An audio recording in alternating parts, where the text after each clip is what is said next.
तर उपमुख्यमंत्री एकनाथ शिंदे आणि खासदार श्रीकांत शिंदेंनी पहलगाम हल्ल्यामध्ये मृत्युमुखी पडलेल्या हेमंत जोशी, संजय लेले आणि अतुल मोनेंच्या कुटुंबियांची भेट घेतली। या तिन्ही कुटुंबांचं शिंदेंनी सांत्वन केलं।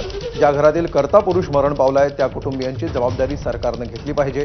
त्यांना पेन्शन किंवा नोकरीमध्ये समाविष्ट करून घेतलं पाहिजे अशी मागणी संरक्षण मंत्र्यांना केल्याची माहिती श्रीकांत शिंदेंनी यावेळी दिली।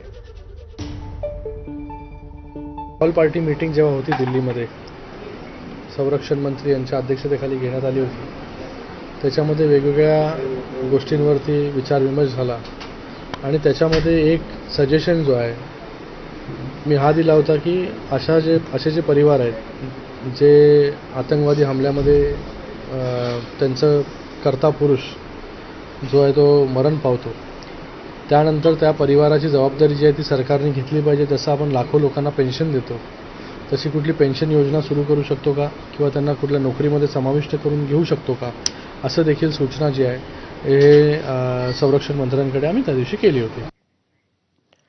पुढची बातमी, उद्धव ठाकरे सध्या परदेशात आहेत आणि त्यावरून उपमुख्यमंत्री एकनाथ शिंदेंनी जोरदार निशाणा साधलाय।